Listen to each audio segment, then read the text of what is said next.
Kanchipuram వకుడా silks నాణ్యత మా ప్రాధాన్యత. మదీనాగూడ, మియాపూర్, హైదరాబాద్ లో త్వరలో శుభారంభం.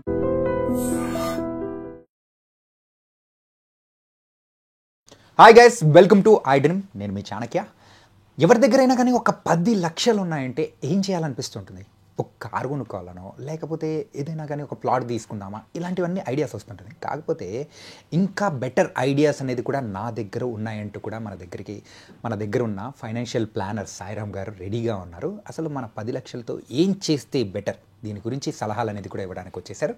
మరి సాయిరామ్ గారినే అడిగి తెలుసుకుందాం ఏం చెప్తారు, దాని బెటర్ ప్లానింగ్ ఎలా చేయాలని. హాయ్ సాయిరామ్ గారు, ఎలా ఉన్నారు? చాలా బాగున్నాను చాణక్య గారు. అండ్ మనం ప్రీవియస్గా చేసిన వీడియోస్ అనేది కూడా so got an a good response. And మెయిన్గా మిడిల్ క్లాస్ పీపుల్ని టార్గెట్ చేసేటట్టు కూడా మనం కూడా వెళ్తున్నాం కాబట్టి, అలాగే ఎవరి దగ్గరైనా కానీ ఒక 10 లక్షలు ఉన్నాయనుకోండి, సో దాంతో ఏం చేస్తే బెటర్ అంటారు? యాజ్ అ ఫైనాన్షియల్ ప్లానర్గా మీరేం సజెషన్స్ ఇస్తారు? ఓకే, సో ముందు ఇన్వెస్ట్మెంట్ కన్నా ముందు మనం ప్రొటెక్షన్ గురించి ఆలోచించాలి. ఓకే, సో ఫస్ట్ ఏంటంటే ఫ్యామిలీ మొత్తానికి ఇన్సూరెన్స్ ఉందా, హెల్త్ ఇన్సూరెన్స్ ఉంటే కనుక no problem, then we directly investment గురించి ఆలోచించవచ్చు. లేకపోతే అది ఎంత ఉండదు, 30,000 40,000 ఉంటుంది ఫ్యామిలీ మొత్తానికి. సో ఈ రోజుల్లో మంచి పాలసీస్ అన్ని 30,000-40,000 రేంజ్లో వస్తున్నాయి కాబట్టి ఒక హెల్త్ ఇన్సూరెన్స్ తీసుకోవాలి. సో ఆ తర్వాత మనం ఇన్వెస్ట్మెంట్ గురించి ఆలోచించాలి. నెక్స్ట్, సో ఈ 10 లక్షలు ఎప్పుడు కావాలి? సో నా దగ్గర 10 లక్షలు ఉన్నాయి, బెటర్ ఇన్వెస్ట్మెంట్ ప్లాన్ చెప్పమని చాలామంది అడుగుతారు. బట్ అది దేనికి? సో నాకు ఈ దగ్గర 10 లక్షలు ఉన్నాయి, నాకు నెక్స్ట్ మంత్ స్కూల్ ఫీజు కట్టాలి, లేకపోతే సీట్ కొనడానికి స్కూల్లో కాలేజ్లో మనం పే చేయాలి. సో దానికి ఒకలాగా ఉంటుంది. నేను ఒక 3-4 ఇయర్స్ ఉండగలను, దానికి ఒకలాగా ఉంటుంది.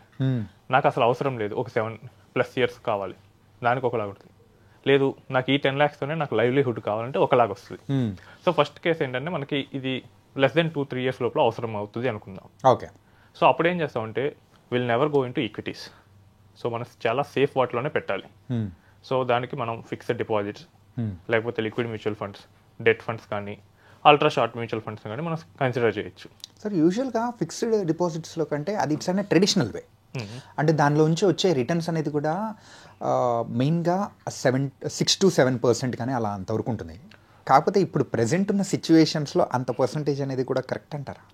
సో 6-7 ఏంటంటే కొన్ని స్మాల్ ఫైనాన్స్ బ్యాంక్స్ 9% వరకు ఇస్తాయి.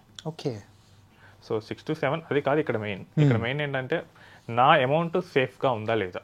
ఓకే, సో ఇప్పుడు మీకు నెక్స్ట్ మంత్ ఫీజు కట్టాలి. సో ఇప్పుడు 10 లక్షలు నేను తీసుకెళ్ళి ఎక్కడో పెట్టాను, నాకు మనీ రిటర్న్ రాకపోతే, లాక్ అయి ఉంటే, సేఫ్టీ అనేది కూడా మనకు చాలా ఇంపార్టెంట్. మనకు షార్ట్ టర్మ్లో ఉన్నప్పుడు సేఫ్టీకి చాలా హైయెస్ట్ ప్రయారిటీ ఇవ్వాలి. ఓకే, ఇది ఎలా అంటే వికెట్లు పడుతున్నప్పుడు batsmen won't go for big hits, right. So first wicket కాపాడుకోవడానికి చేస్తారు. సో ఇక్కడ కూడా అంతే. సో మనకి టైం తక్కువ ఉన్నప్పుడు మన క్యాపిటల్ ప్రొటెక్షన్ అనేది చాలా మెయిన్ ప్రయారిటీ ఇవ్వాలి. సో మనకి లెస్ దెన్ 2 ఇయర్స్ ఉంటే కనుక, సో ఈవెన్ ఎఫ్టీస్ అయినా కానీ మనకి ఇక్కడ క్యాపిటల్ ప్రొటెక్షన్ ఉంటుంది. ఓకే, సో కొన్ని స్మాల్ ఫైనాన్స్ బ్యాంక్స్ అవి 9% వరకు ఇస్తున్నాయి. సో ఇక్కడ ఏంటంటే మనం రిస్క్ తీసుకోకూడదు. ఎందుకంటే నాకు నెక్స్ట్ ఇయర్ నాకు మనీ కావాలి. సో అప్పుడు నేను దీన్ని కనుక రిస్కీలో పెట్టానుకో, ప్రిన్సిపల్ రాకపోతే ప్రాబ్లం అవుతుంది. సో నీ కోసం నీ ఇన్వెస్ట్మెంట్ ఎక్కడ ఉందని చెప్పి అవసరం అయితే ఆగదు. ఓకే, సో దానికోసం అని చెప్పి మనం నీడ్ని రెస్పెక్ట్ చేసి మనం రిస్క్ తీసుకోకూడదు. సో నువ్వు ఎంత అగ్రెసివ్ ఇన్వెస్టర్ అయినా కానీ, సో నీ గోల్ కనుక షార్ట్ టర్మ్ 1 ఇయర్ లేదా 1 డే లేదా 1 మంత్ అయినా కానీ, so you always go to fixed income thing. Okay, so fixed income కదా అని చెప్పి నేను వేరే వాళ్ళకి వడ్డీకి ఇస్తానంటే కుదరదు. వడ్డీ అంటే బయట థర్డ్ పర్సన్కి వడ్డీ ఇచ్చామంటే అది వస్తుందో రాదో అనేది కూడా గాల్లో దీపంలా ఉంటుంది. ఇచ్చేటప్పుడు తీసుకునేటప్పుడు చాలా బాగా ఉంటుంది. యా, అసలు లైక్ చాణక్య గారు అసలు మీ అంత గొప్ప ఎవరు లేరంటారు. బట్ వన్స్ ఇచ్చేసామా ఇక మనం తిరగాలి. మన ఫోన్ చేసినా కానీ ఎత్తొచ్చు ఎత్తకపోవచ్చు, ఇవన్నీ ఉంటుంది. కాబట్టి ట్రెడిషనల్ ఫిక్స్డ్ ఇన్కమ్ వాటి మీదే మనం ఫోకస్ చేయాలి. ఓకే, నెక్స్ట్ మనకు 3 to 5 ఇయర్స్ ఉంది. సో ఒక మ్యారేజ్ ఒక 3 ఇయర్స్లో ఉంటుంది, లేదా 4 ఇయర్స్ 5 ఇయర్స్ అనుకుందాం, మాస్టర్స్కి పంపించాలి. సో ఇలాంటి సినారియోస్లో మనం కొంచెం రిస్క్ తీసుకోవచ్చు. ఓకే, సో మేబీ ఒక 70 లేదా 80% ఏమో డెట్లో పెట్టి, ఒక 20-30% మనం ఈక్విటీస్లో పెట్టచ్చు. ఓకే, ఇక్కడ ఇన్ ద వరస్ట్ కేస్ మన ఈక్విటీ 0 అయినా కానీ ఈ 70 or 80 డెట్ ఉంటుంది కాబట్టి అది ఇంట్రెస్ట్ యాడ్ అవుతూ తిరిగి మన ప్రిన్సిపల్ అన్న మనకు వస్తుంది. ఓకే, ఇదేంటంటే కొంచెం ఈక్విటీలో పెడతాం కాబట్టి వాలటాలిటీ ఉంటుంది. సో మనకి ఒక మార్కెట్ కనుక ఒక హెవీగా పడితే ఇది అంత హెవీగా పడదు, కానీ జస్ట్ ఒక 0.2% or 0.3% అనేది పడుతూ ఉంటుంది. ఓకే, మార్కెట్ 1% పడితే ఇది ఒక 0.3% అలా పడుతుంది. సో సేఫ్ ఇన్వెస్టర్స్కి అయితే కనుక ఈక్విటీ సేవింగ్స్ ఫండ్స్ అని ఉంటాయి. Equity saving funds, okay. So వాళ్ళు ఏం చేస్తారంటే 75% డెట్లో పెట్టేస్తారు. ఒక 20-25% ఈక్విటీస్లో పెడతారు. అవి కూడా లార్జ్ క్యాప్ మెయిన్గా పెడతారు. సో ఈ లార్జ్ క్యాప్స్ ఏం చేస్తాయంటే అంత ఎక్కువగా పడవు. It is comparison with small and mid caps. Okay, దాంతో కంపేర్ చేసుకుంటే దిస్ ఇస్ అనే సేఫర్ థింగ్ అనుకోవచ్చు. పడవు అంత ఎక్కువగా పడవు అంటే కనుక అసలు పడవు అని కాదు. ఓకే, బట్ మనకేంటంటే 3 years టైంలో రికవర్ అవ్వడానికి ఛాన్సెస్ చాలా ఉంటాయి. Okay. So even in the case మనం పెట్టిన వెంటనే పడినా కానీ మనకు టైం ఉంటుంది, ఎందుకంటే మనకి వెంటనే అవసరం ఉండదు కాబట్టి ఒక 3-4 years టైం ఉంటే కనుక మనం అట్లా వెళ్ళొచ్చు. లేదు కన్జర్వేటివ్ హైబ్రిడ్ ఫండ్స్ అయినా సెలెక్ట్ చేసుకోవచ్చు. ఇలా కాదని నేను కొంచెం అగ్రెసివ్ ఇన్వెస్టర్ అనుకోండి, ఇక్కడ మనం బ్యాలెన్స్ అడ్వాంటేజ్ ఫండ్ అను లేకపోతే మల్టీ అసెట్ కేటగిరీకి వెళ్ళిపోవచ్చు. ఓకే. సో ఇక్కడ ఏంటంటే మల్టీ అసెట్లోకి వచ్చేసరికి మనకి స్టాక్స్తో పాటు gold, silver, real estate and debt, foreign stocks like Nasdaq ఇలాంటి వాటిలో ఇన్వెస్ట్ చేస్తాయి. ఓకే. సో అన్నీ ఒకేసారి పడవు కాబట్టి మనకి కొంచెం సేఫ్టీ ఉంటుంది. బట్ ఇది కొంచెం అగ్రెసివ్ ఇన్వెస్టర్స్కి. బట్ నాకు 7+ years టైం ఉందనుకోండి, నాకు ఇప్పుడు ఈ మనీ అక్కర్లేదు. So my kid is studying some 10th class, I need this for his masters. So అక్కడ నాకు టైం ఉంటుంది. సో అప్పుడు నేను ఎఫ్డీలో పెట్టడం తప్పు. ఓకే. ఎందుకంటే అప్పుడు ఎఫ్డీలో పెట్టే నీకు 9% వస్తుంది, అందులో మళ్ళీ ట్యాక్స్లు ఇవన్నీ డిఫరెంట్ స్టోరీ అవుతుంది. సో అప్పుడు ఏం చేయాలంటే we have to go for in equities. ఇక నీకు అక్కడ ఆప్షన్ లేదు, లేదా రియల్ ఎస్టేట్కి వెళ్ళొచ్చు. సో నీ రియల్ ఎస్టేట్లో ఏదైనా చిన్న ప్లాట్ కానీ ల్యాండ్ కానీ ఏమన్నా ఉంటే కొనేయచ్చు. సార్, రియల్ ఎస్టేట్ విషయానికి వచ్చేటప్పటికి కూడా ఈ అప్రిసియేషన్ అనేది కూడా కొంచెం తక్కువ ఉండే అవకాశాలు ఉండొచ్చా, లేకపోతే అది కొంచెం అగ్రెసివ్గా ఉంటుందంటారా? సో ఇది కంటిన్యూస్గా demand and supply. Okay. So మనకి నెక్స్ట్ 5 yearsలో మనకి బెటర్ డిమాండ్ వస్తుంది అని మనం రీసెర్చ్ తెలిస్తే కనుక రీసెర్చ్ చేసినప్పుడు నేను అక్కడ ఇన్వెస్ట్ చేయొచ్చు. Even there are scenarios where real estate gave negative returns. Classic మన అమరావతి 2014లో ఇన్వెస్ట్ చేసిన వాడికి 2024లో he got negative returns. Difference అనేది పక్కా ఉంటుంది డ్యూ టు ద సిచ్యువేషన్స్, మన జియో పొలిటికల్ ఉండొచ్చు, లోకల్ చేంజెస్ ఉండొచ్చు. సో మనం అక్కడ మన రీసెర్చ్ చేసి ఎక్కడ పెరుగుతుందో అనేది అనిపించిన దగ్గర మనం ఇన్వెస్ట్ చేయాలి. Right. So but real estate is also have some danger, but at least people who don't know equities లాంటి వాటి తెలియని వాళ్ళకి కొంచెం సేఫ్టీ ఉంటుంది. అదే ప్యూర్ ఈక్విటీకి వెళ్ళామనుకోండి, మంచి స్టాక్స్ ఫండ్ మనమన్నా పిక్ చేయాలి, లేదా ఫండ్ మేనేజర్ మ్యూచువల్ ఫండ్స్ ఇస్తే వాళ్ళన్నా పిక్ చేస్తారు. సో ఇక్కడ ఏంటంటే ఈక్విటీస్కి వెళ్ళినప్పుడు మీరు పెట్టిన తర్వాత మార్కెట్ ఒక 2 years పడవచ్చు. లైక్ రీసెంట్ వాళ్ళలాగే ఒక 20% అలా పడవచ్చు. ఒక 2-3 years బాగా పెరగచ్చు. ఒక 1 year or 2 years అసలు ఏమీ పెరగకుండా ఉండొచ్చు. అంటే మీరు ఎంత పెట్టారో ఇయర్ ఎండ్లో కూడా అంతే ఉంటుంది. బట్ ఓవరాల్ ఈ 6 years or 7 years యావరేజ్ తీసుకుంటే కనుక మన మనీ దాదాపు రెట్టింపు అవడానికి అవకాశం ఉంటుంది. ఎక్కువ ఉంటుంది, ఎక్కువ అవకాశాలు ఉంటాయి. ఓకే. బట్ మనం పెట్టింది అయితే లాస్ అవ్వం. ఈ ఈక్విటీస్కి వచ్చేసరికి ఏంటంటే మనీ పడుతుంది కాబట్టి మీరు ఇన్వెస్ట్ చేసిన తర్వాతే పడిద్దన్న ఫీలింగ్తోనే రండి. ఓకే. అలా కాదు నేను ఇన్వెస్ట్ చేసిన తర్వాత పెరుగుతుందన్న ఫీలింగ్ వస్తే మార్కెట్ ఏదో రోజు ఆ 7 yearsలో పడుతుంది, అప్పుడు మీరు ఫీల్ అవుతారు. సార్, ఇదే సందర్భంలో ఒకటి అడగచ్చా సార్? ఏంటంటే ఇప్పుడు గోల్డ్ అండ్ సిల్వర్ విషయానికి వచ్చేటప్పటికి ఆ ప్రైజెస్ అనేది కూడా హెవీగా వెళ్తున్నాయి, అంటే బాగా పైకి వెళ్తున్నాయి. ఇలాంటి టైంలో ఆ గోల్డ్ అండ్ సిల్వర్ మీద ఇన్వెస్ట్ చేయడం అనేది కరెక్టే అంటారా? సో మనకి మార్కెట్లో ఒక రూల్ ఉంటుంది. ఓకే. మనకి మార్కెట్లో ఒక సేయింగ్ ఉంటుంది, అందరూ కనుక ఆశపడుతుంటే మీరు మాత్రం భయపడండి. సో గోల్డ్ అండ్ సిల్వర్ పెరుగుతూ ఉంటే అది కొన్నాళ్ళకి స్టెబిలైజ్ అయిన తర్వాత మళ్ళీ పడతాయి. అవును. సో ఇప్పుడు కూడా అదే సినారియో వస్తుంది.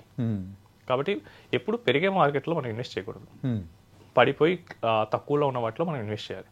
ఓకే. సింపుల్ థింగ్, మీరు ఒక ప్రాపర్టీ కొనాలనుకుంటున్నారు. సో ఆ ఏరియాలో దాని వాల్యూ ఒక 50 lakhs, బట్ అప్పుడు అది డిమాండ్ వల్ల ఎక్కువ 60 lakhs చెప్పారు. ఓకే. సో మీరు కొంటారా? కొనంగా. సో ఇప్పుడు అంతే. సో ఒకవేళ అదే 50 lakhs ప్రాపర్టీ ఎవరైనా 45 lakhs అలా అమ్మితే తీసుకుంటాం ఖచ్చితంగా. సో అదే ఎప్పుడు మనం ఓవర్ వాల్యుయేషన్ కానీ ఎక్కువ మంది కొంటుంటే మాత్రం మీరు దాన్ని అవాయిడ్ చేయడానికి ట్రై చేయండి. Okay. So gold and silver కూడా అవే కేటగిరీకి వస్తాయి. బట్ ఓవరాల్ పోర్ట్ఫోలియోలో భాగంగా మనం ఒక రేషియోతో కొంటున్నా అంటే దట్స్ ఓకే. బట్ మొత్తం మన అమౌంట్ తీసుకొచ్చి అక్కడే పెట్టడం అనేది కరెక్ట్ కాదు.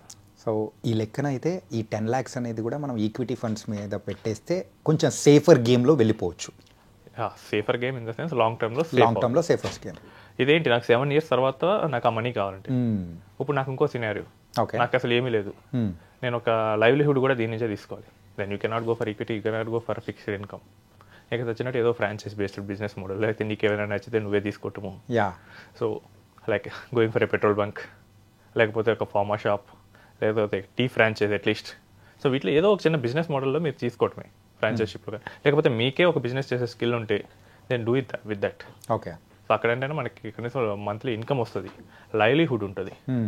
సో అసలు ఏమీ లేనోడు, సోర్స్ ఆఫ్ ఇన్కమ్ ఏమీ లేనోడు ఇన్వెస్ట్ చేయకూడదు. ఓకే. సో దీంతో మనకి ఏంటంటే మనకి ఎంత బెటర్గా మనకి ఇన్కమ్ తీసుకురావాలని వాటి మీదే కాన్సన్ట్రేషన్ చేయాలి. ఓకే. సో మన రిక్వైర్మెంట్ బట్టి ఇవన్నీ మారుతూ ఉంటాయి. సో బేస్డ్ ఆన్ పర్సన్ వీటి బట్టి చేంజెస్ అవుతూ ఉంటాయి.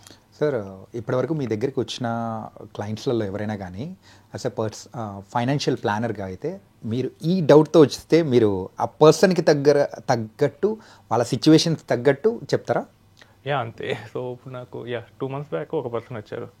So he side he has some 50 lakhs. Okay. So he's going to retire. So he don't need that money.